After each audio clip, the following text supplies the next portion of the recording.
and welcome back to the channel.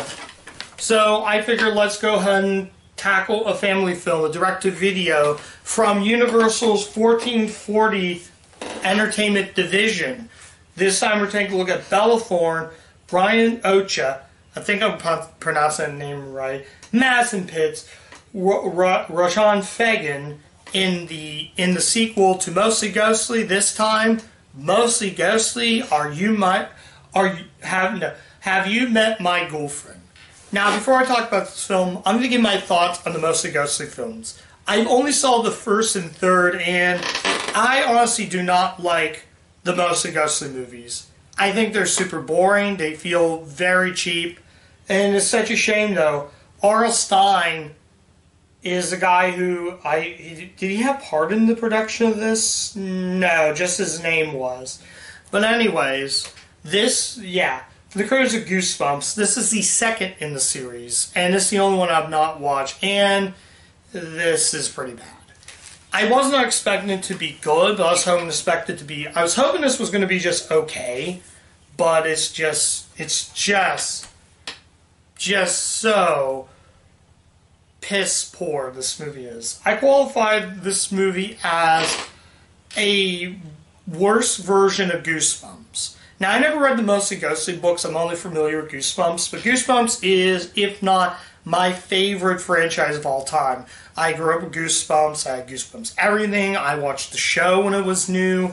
I watched DVDs, which I have the whole series on DVD. And in fact, I think the first Haunting Hour movie with Emily Osment did a much better job with this. And why didn't that get sequels is just beyond me. It is really hot out, guys, so I do apologize. But yeah, this is bad. So before I go ahead and talk about why it's bad, let's actually talk about the plot. Basically, if you haven't seen it, it basically follows the story of Max in this sequel. He's sort of smart, but he meets this redhead girl.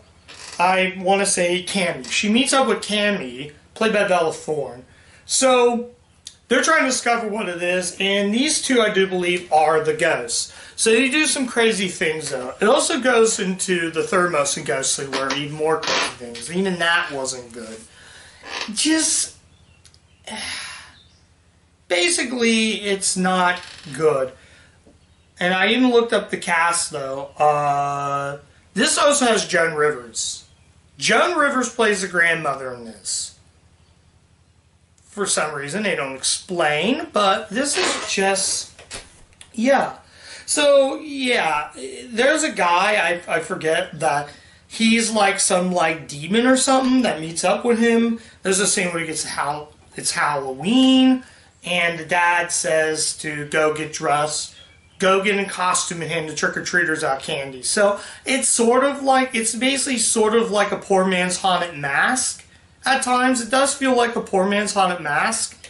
No, wait, scratch that. Attack of the Jack-o'-lanterns. So it feels like a poor man's Attack of the Jack-o'-lanterns. This is just bad. This is really bad. I mean, it's not just bad, it's boring. Boring as hell. I don't understand why this was even made. I wasn't expecting it to be bad. I was expecting it to be okay. I thought, oh, okay, maybe it's sort of like a baby's version of Goosebumps. No, this is just very boring, very tacky. A spooktacular family adventure. Then why wasn't I enjoying? I didn't go on a good adventure. I was on a boring adventure. Maybe I didn't really give this a much watch, but I just kept going on my computer and just editing videos. That's how boring this was. While I'm editing the videos, I usually have a movie or I'm playing a video game, but this is just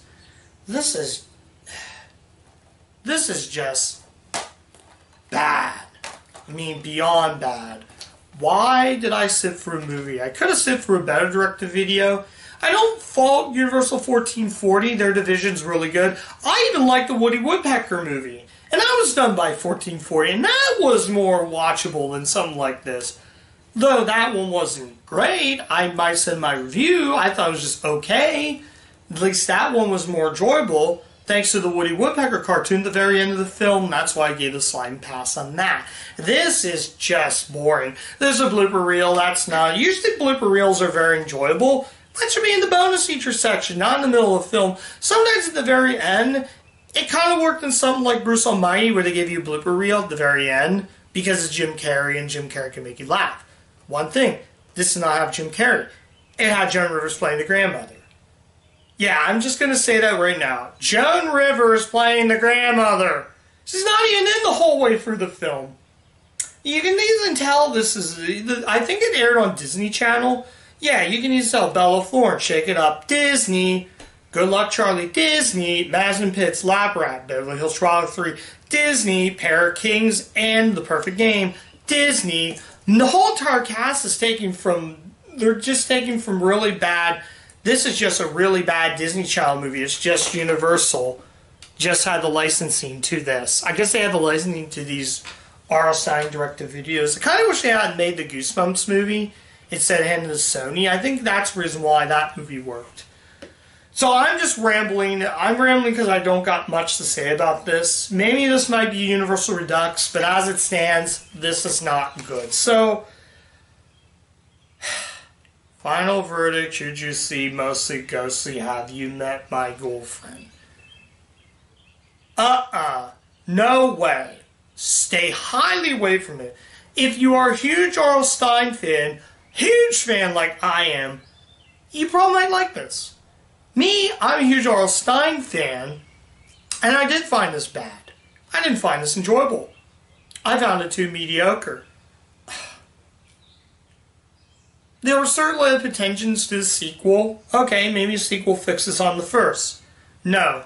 Instead, we got a boring, bad acting, badly paced kind of film that should have never been made and should have just left in the development room and never seen the light of day.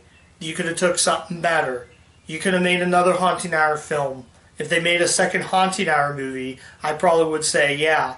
Because at least the Haunting Hour, that was good. This is just torturous.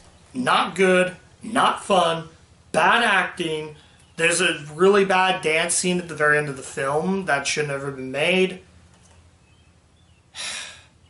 Just, please avoid this film. Do yourself a favor, avoid this film. Because this movie is, it's not really that long, it's like an hour and 31 minutes, but an hour and 31 minutes I may never get back for something like this.